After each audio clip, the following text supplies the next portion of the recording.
Hi, everybody, and welcome to the Intuitive Activist podcast. I'm Leilani, your host, and today we are joined with the incredibly divine Dee Letrice.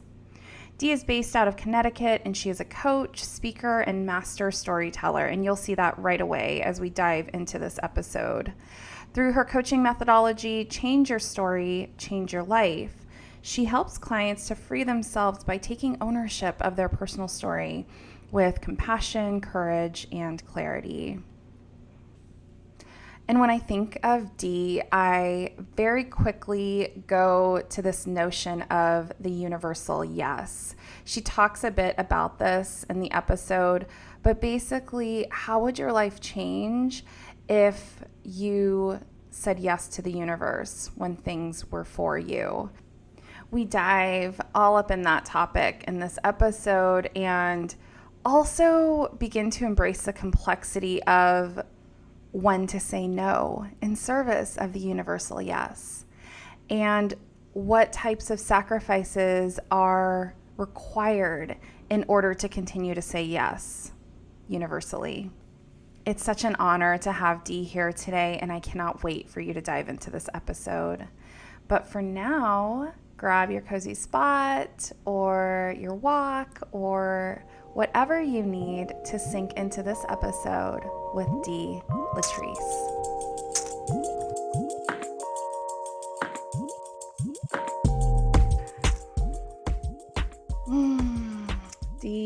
Dee, welcome to the show. How are you, dear one? I am well, and I am so excited to get an opportunity to speak with you and your listeners, and just to be a part of this amazing work that you do. So we just took a moment to talk about all of the abundance that flowed your way this week and universally saying yes. And before we dive into all of that richness, tell the listeners, who are you? What is your big work here? And how do you source from your intuition to do all of that? Wow. So I am Dee Letrice. I am a life coach, or I actually think of myself more as a gifted doula. I kind of help you birth who you already are. Oh my gosh, I love that. I am also a motivational speaker and a master storyteller. I'm also a child in awe of what God is doing at this season in time and space. I am just dazzled by the work that he's performing, not only in my life, because I don't think that the abundance that you mentioned is happening just for me. I mean, it is, but I think it's happening through me because he knows that I am obedient, and I will tell the story and let everyone know that while we are all special, none of us are unique. And so anything that is happening in my world by following simple principles can happen in anyone's world. Like it's the same source. It's not like I have a unique or different source. It's the same abundance. It is the same love. It is the same mercy, and it is the same grace that's available to everyone. Oh my gosh, there's so much there. But where I went with that in my mind is that you are quite literally a model to all of us in terms of what it means to really rely on the signs that come through, relying on the yeses and all of that. And what's beautiful about what you just said is I see you as somebody who was gifted with this amazing storyteller gift. You have the opportunity to share your wisdom and the wisdom that's really flowed through you, right? The divine wisdom with others, not just those who you coach, but also with the world. I mean, this is a way for you to just tell people the way it can be and the way it can look. And so I think it's really beautiful how source has not only given you the gift as a gift doula, which is so incredible. And I want to know more about that, but that also gave you a voice to amplify the ways in which that works. So I'm just sitting here thinking, I want to talk a little bit about your week and the universal yes. And yes. And just, I mean, I kind of want to just sit back and let you pour into us because you have so much to share. So where do you want to start, dear? We can start with universal yes, but I think this last 7 days has also illustrated the power of no.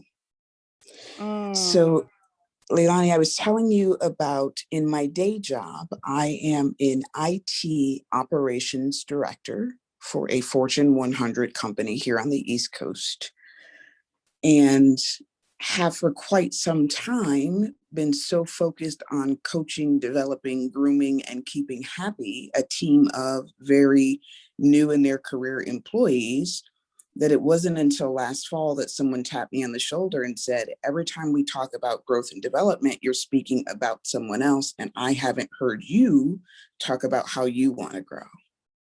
And I kind of went, oh, snap, that's right. I'm on this journey too. I get to grow as well.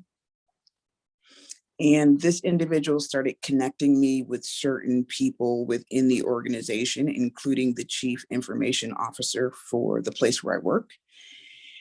And it was through the series of a couple just chats, how are you doing? How's everything going? How are the kids? That I was made aware of an opportunity in the cybersecurity organization that sounded perfect, sounded wonderful.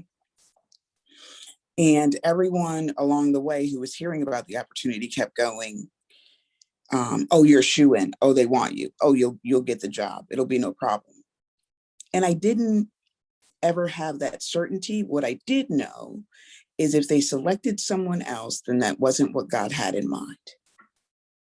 So Tuesday of last week, I get a call from the chief information officer for the organization, who is actually sits 4 levels above me. So to get a call from her, like you drop everything, you answer the phone. And she said, we decided to go in a different direction. There's been a young man who's been filling in and doing that role without the title or the compensation. And we made the decision to give him the job to honor his growth. And I said, you are absolutely right. I support that 100%. And she said, but we still really want you. We still want you to come. So what about this job? And I said, nah, that's not something I want to do. And she said, okay, well, what if you work on the team that you were going to be leading? What do you think about that? And at first I was like, yeah, maybe. And she and I hung up the call. And then I wrote her a quick note. I said, on second thought, that's not really what I had in mind. It impacts my future earning potential. It's not something that I want to do. So thank you, but no thank you. And I was so at peace in that place, right? Because I knew God was doing something. I wasn't going to allow myself to get tripped on controlling what the something looked like. So when I gave her the nice little note saying, thank you, no thank you, she actually sent me a note and said, can I call you right now? Which I did. So she calls me back and she says, okay, so tell me again what you do. She said, you're change management certified. She starts listing all these things that I do that are outside of my normal job. And she said, what if I just build that job for you? And I'm thinking, you can do that? Well, yeah. It's always a good sign. You sit next to the people who are next to the people. So I guess you do have the authority to make the job. Okay. And we like to tell ourselves that that's not possible. How many times have we told ourselves, well, the job doesn't exist. So, but somebody has the power to do that. And if it's yours, they will make it for you. If I've learned nothing else. So she calls me back 2 hours later. She said, we built the job. Here's what it will entail. Are you interested? She said, you don't even have to interview for the job. We'll just move you into it as a promotion. Are you interested? And I said, yes, I'm excited to see the offer, right? Because I still want to be compensated. And she said, okay. And then she said the most powerful piece of coaching advice that I've ever gotten in corporate America ever. She said, thank you for saying no. Thank you for not settling. Because you had the courage not to settle, not only did you get what you want, but you're actually filling a position that we need that we had never made room for before. So then I was out for a day. A day later, I come in. I'm speaking with the young lady that I'll now be reporting into. And I had, you know how we do, you get the power pose and women in corporate, and I know how much money I'm worth, and this is what I'm going to ask for. I was ready to negotiate. The woman made me an offer that was more than what I was prepared to negotiate for. Wow. And I was like, that seems amenable. I like that. We can do that. Yes, I accept Just your trying offer. to play it cool. Yeah, yes. I can. That sounds. I'll do that. Feels appropriate. Yes, yes. The other interesting thing when we talk about being in full ownership, two other things happened. The first person that I sent a text to is my daughter, who is 14 years old. And I said, hey, mommy didn't get the job. She got a better job. And her response was, yay, just Y-A-Y in the text message, period. And I was kind of bummed out that she wasn't as elated about this experience as I was. And I said, you don't seem very excited. And she said, Mom, you deserve it. Why would I be surprised? So setting an expectation that dreams are attainable for your children, right? The very next text that I sent was to my ex-husband. And I said, I got the job. College is paid for. Oh my gosh. So the power of me owning who I was in that moment created a job, got me more money than I was anticipating, took some of the weight off myself and my ex-husband on how we were going to afford to pay for my daughter to go through college. It now means that she will have college paid for without financial debt on the other end. So literally, I just impacted how my daughter can now show up in her adult life as I'm sitting back over here in 2021. Because I said no to something that wasn't what I wanted. Oh my gosh. I'm just filled with goosebumps right now because this podcast is also about activism. And when I think about your ability to say no to get to the yes that is for you, I think of your ability to create generational wealth for your daughter. I'm thinking about how that not only frees you and your co-parent up to be able to imagine something that you didn't maybe think was possible, but it also frees your daughter up to make choices that free her up as well. Like I just keep thinking liberation and freedom and everything that you're saying. So interesting that you say that. I was talking to a mentor before this program and I said, my daughter is now a decade earlier in buying a home. And that's huge. Huge. I just like, my words caught in my throat because my body filled again with that like divine sensation of, we don't talk enough about homeownership and the ways that owning anything, but really owning our own land, our homes, how that creates such, again, like I just keep thinking liberation. You're absolutely right. So my daughter happens to be an only child for both myself and her father. That means she's coming out of college with no debt, so she is closer to buying her own home.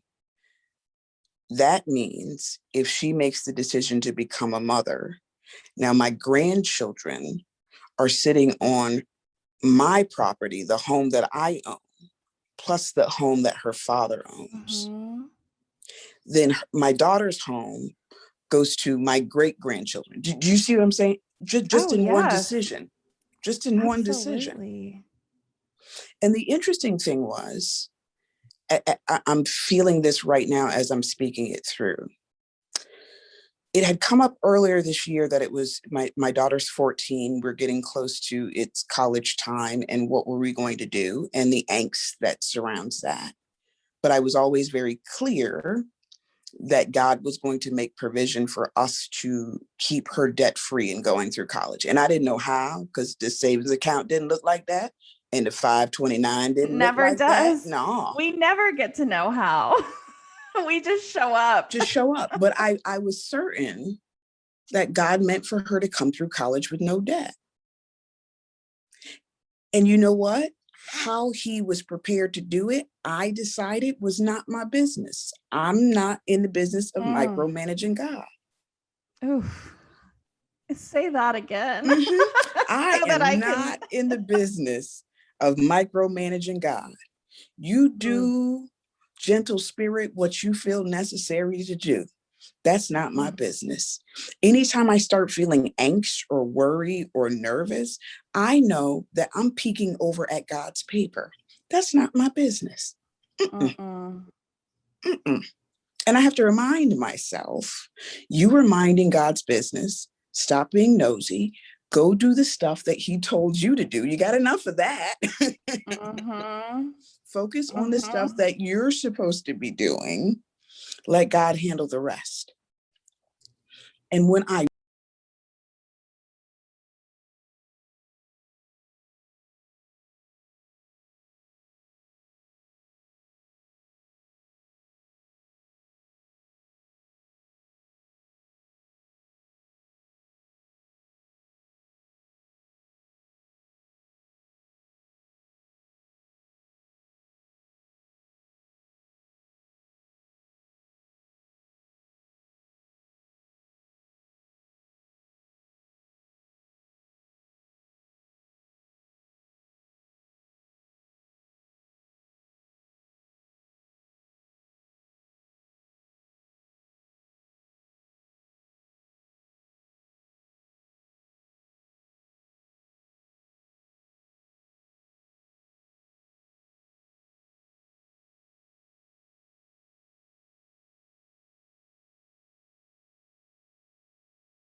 Yes. But it wasn't there.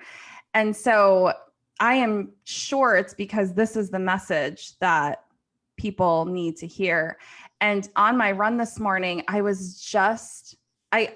converse with Source all the time. I'm a channel. So I get messages and I have conversations, and my listeners all know that. And this morning I was having this conversation about sacrifice and the sacrifice that's required in order to say yes. And I was kind of having a bit of a heated debate with Source, which never turns out well for me. But I was like, I don't want anyone or any, entity, whatever, to have to sacrifice anything to like move into what is their right path, right? I don't want people around me to feel like they have to sacrifice anything to like move into their truth and move into their divine path. And Source was like, you know better than anybody, Leilani, that sacrifice is required in order to step onto your divine path. Let me say this. Yeah, right? Please. Because what your listeners don't know about me is about 9 years ago, actually 10 years ago, I was married. I was working a different job. I was addicted to alcohol. But from the outside looking in, we had the things and the stuff, right? Very good looking husband, tall, well educated. We were doing well financially, beautiful house, big house, and this bright cherub like little daughter. And I was miserable. And I knew, I will say this, I knew for years before I left that I needed to leave. And I didn't know at that time that what I was being asked to release was never really mine in the first place. I had built my life on the image, the recipe that I had laid out, find a good man, get married, get a good job, get a house, have some kids, right? And never during any of that time of planning and gathering and piecing together this facade of a life did I stop to ask God if this is what he had in mind. Right. So for me, the sacrifice was I had to give up the image of a good life to get a good life. And to get the life that was meant for you when you Yes. chose to be here. Yes. Yes. Because anything that was truly mine is still here with me. Right? So the relationship that I have with my daughter, who is 14, and Friday night said to me, her mother, let's have a sleepover, sleep on the sofa, watch corny movies until we fall asleep. That's my teenager who wants to do that with me. So that hasn't changed. For the first time since we got divorced 9 years ago, I got a text message from my co-parent that said, Happy Mother's Day to an extraordinary woman who is the most wonderful example for our daughter. Keep up the good work. So the love and respect of that guy that I met all those years ago, that hasn't been sacrificed. That hasn't changed. It's in a new shape. It's in a new dimension. But the thing that drew us together in the first place, which was love, is still there. Right? So I think if we can find a way to trust that what is ours will remain with us, even if it looks different than what we originally had in mind, then it sort of beats back a little bit of that angst and worry we have around what we have to give up to be who we are.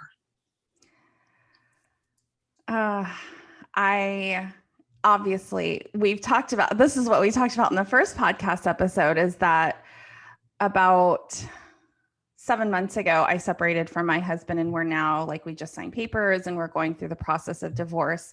And what I hear and what you're saying, well, I also, our journeys mirror each other because I have an incredible relationship with my ex, and we are wonderful co-parents and thoughtful. I mean, we just switched days, this week, and he's like, yeah, no problem. I mean, there are so many people that I know that don't have that mutual respect and shared dignity and just the love. I mean, the love is still there. It just looks different. Yeah. We are great friends. And it's what I hear you saying in terms of what is needed for us to let go of, what we need to let go of in service of living into the plan that we co-created with Source, with God, when we chose to come here, when we chose to be here at this particular point in history. What we give up is not actually what is in the moment, because what's in the moment is that love, that respect, that shared value of wanting our son to thrive. Like, none of that was actually given up. What was given up was what we thought things should look like. What was given up was the future. Yes. And this ideation, this fantasy of what it's supposed to look like. So it makes me think of something I've been contemplating all weekend, which is like, the present moment is all that exists. Yes. So if we can actually drop down and say yes to what Source is wanting us to move forward with, and the information is all in the present moment, it means that we have to let go of all of the ways in which we think it's supposed to look. Absolutely. And so that's what I'm hearing. Are we humble enough to accept that perhaps what we had in mind wasn't what God had in mind? Right. The biggest, most wonderful, most incredibly liberating moments in my life were when I realized, oh, I was wrong. I'm always wrong. There was literally a point in my life where I thought, I can't quit drinking. I can't stop drinking. What happened? Like, if I stop drinking, my hands shake. How am I going to cope with this? I stopped drinking at a point where I was separating from my husband. I quit smoking. Like, how can I do all of this at the same time? I have no coping skills. And I did it a day at a time. Probably for the last a 9.5 decision years. At a time, a moment at a time. I was going to say, in recovery, we say one day at a time. Sometimes it's every 15 minutes you're reminding yourself, nope, I'm just going to get through this 15 minutes and we'll see what the next 15 minute holds, you know? So if what I learned about my coping skills, that I didn't have coping skills, was wrong, I did have them, I was just underutilizing them, then what about what I know about love that is causing me pain could be wrong? And what is it that I know about women in corporate America that's causing me pain that might be wrong? The lie that I told myself is that Black women in corporate America, especially in the old company where I work, are criticized, we are forced to conform, and we are undervalued. Right. And yet, less than 7 days ago, I say no, and they're like, no, we're going to get you. We'll build something. What do you want to do? Because we'll build that for you. That's how valuable we believe you are. So I was wrong. And what I also hear is these, I'll call them assumptions. I've been trying to decouple, like, because usually I would call them stories. It's like the stories we tell ourselves, the falsehoods. Yes. These assumptions that we make are what actually is keeping us in our suffering. It's not the actual, like, if we drop down into this moment, all I see is beauty, right? All I see is like, I have a wonderful space. I have a thriving son. The sun is shining. It's spring. It's beautiful. And then what keeps us in our suffering is, oh gosh, I have this to do and this to do, this to do. I'm behind here. This needs to be done. You know, who's going to want to read? I dropped my book in 2 months. Who's going to want to read a book by me about, you know, about spirituality and my purpose and my journey and all this? And it's like, what keeps me in my suffering are these falsehoods that I tell myself that are outside of this moment. I don't know why I'm like stuck in the present moment, but I think that that's what I see the most, especially as we think about our human collective who is suffering through this COVID, this languishing, right? We are suffering as a people, and it's not because the present moment doesn't have richness and divinity. It's because we don't know what's next. And it keeps us in our suffering. It is also, in my opinion, when I look more at a macro level, the larger scope of the country right now, we are suffering because we believe falsely that there is a separation between us and the love of God. Mm. And so because we believe we are separate from God, as opposed to the understanding that God is in each of us, and that when our heart hurts, or when we are confused, or when we are lonely, that what we generally say is that we pray or we call on. You don't have to call somebody that's in you, right? You don't have to page God. You don't have to send him a text message. He is already with you. You are him incarnate. So if you understand that there is nothing that separates you from God, and that he source is in me as he is in you, then now that means nothing separates me from you either. It's a lot harder to hate people when you understand you are a finger on the same hand. Your thumb and your pinky don't hate each other. That would right? make for some, They work together to get it done. Right? It's not like, oh, I'm not speaking to the pinky, so we're not going to turn that lid for you. That doesn't happen ever, right? Well, no, please. We have bought into the lie of scarcity, and I do it too, right? We brought into the lie of scarcity. Oh my goodness, I want it right now. Will it get done? Is there enough? How am I going to make that happen? I do that too. If we draw back into, there was a quote that I posted today by Maya Angelou, and it says, if one person plus God equals the majority, then what could stand against you? So what is impossible when you and God are the majority? The only thing that can stand between or up against or stop you and God is you. Do you mind if I share a story about please. that? So please, when I was deep in my suffering with in my marriage, and I was just really anxious, medicated, and I was in a meditation with one of my spiritual teachers, like a virtual meditation, and I just started sobbing, and the sentiment that really had washed over me is that I just felt like I was missing source. I was like, let me see you. Why can't I see you? I was so deep in my suffering that I felt like disconnected. And again, I had always felt as though source was separate from me. And I was like, come back to me, like I was trying to draw source back. And what source had shown me in that moment, and the way that I see source, because I'm clairvoyant and I see images, is like this boundless like energy and golden shimmering light. And it got smaller and smaller and smaller, and eventually came to the center of my chest, my heart center.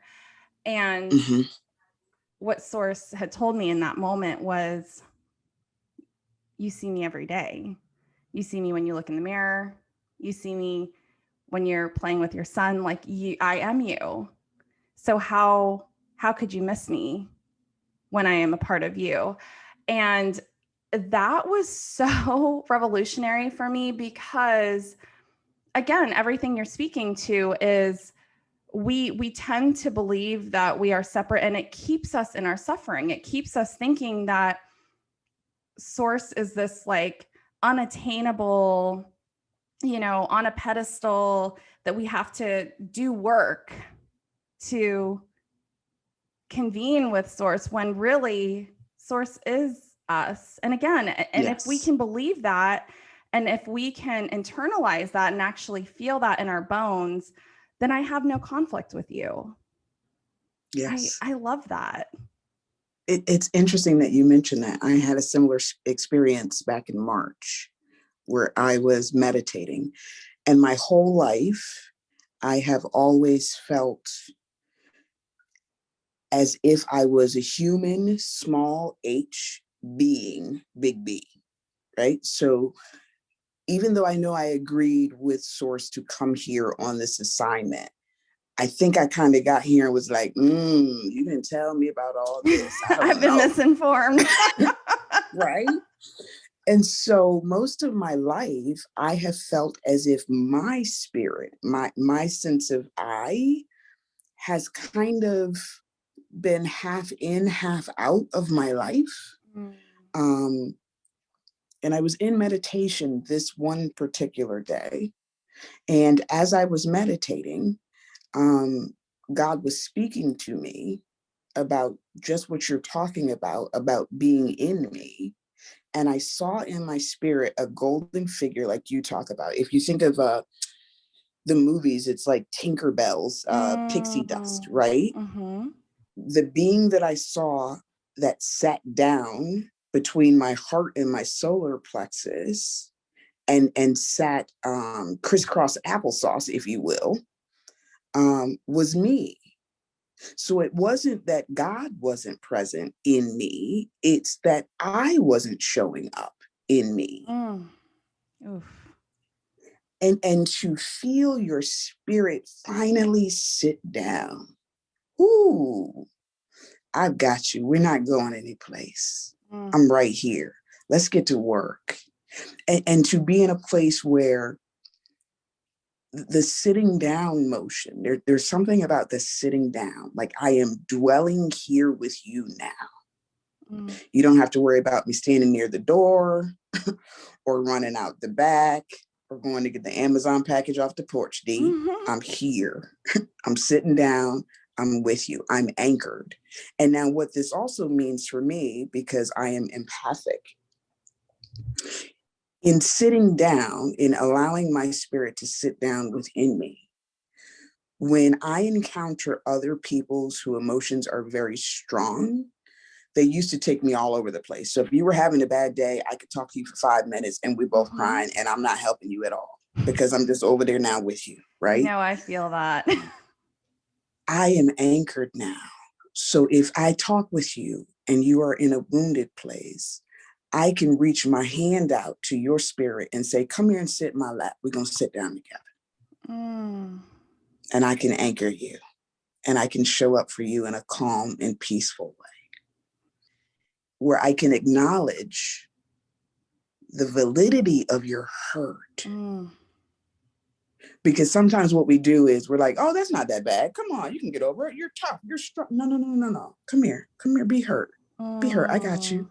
Cry if you need to. I got you. I see you also sitting down with them. You know, it's like inviting that sinking into the moment. And what I also see is your pixie fairy dust. That's your higher self. That is your soul embodied, right? And so if we take a moment to allow our higher selves to just sink into the center of our chest and just ground us and tether us so that this human life, this facade that we've all said yes to come here, right? Like we know we're staring at the matrix, right? We know that this isn't real life. So if we allow our higher selves to be the ones who not only connect us with source, but connect us to ourselves, and it's what keeps us grounded in our own being, capital B, but also grounded when we interact with others. Yes. I love that. And if your listeners are visual learners, think that spirit sits legs crossed on the sun that is your solar plexus. With its head, its crown resting and upholding your heart. That's how it sits down. Beautiful. That's how it sits down. Well, gosh, I love that so much. And thank you for that visual. I always feel like we don't have enough time. But I do know I want to let you go. So first, tell us, what is your bumper sticker, Dee? If you had a little nugget of wisdom that you could just paste all over the world, what would that be?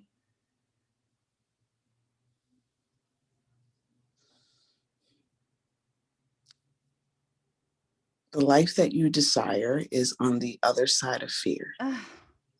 Of course, it was like beautiful. And now I want to make that a bumper sticker. Say it one more time for our listeners. The life that you desire is on the other side of fear. And it requires leaning into it. Yes. And please know that fear doesn't go away. Or at least I have never reached a point, I'm not that enlightened, that I don't feel fear. It's just I trust God more than I trust fear. So beautiful, Dee. Oh, you're so wise, my friend. Tell us how they can get a hold of you. Instagram, give us your handle. You can follow me on Instagram at DEE_Letrice. That's spelled LETRICE. Beautiful, Dee. Thank you so much for blessing us with your wisdom and your stories. Thank you for having me. We will have to have you back at some point. Absolutely. Anytime. Universally, yes. Thank you. Take care. Be well.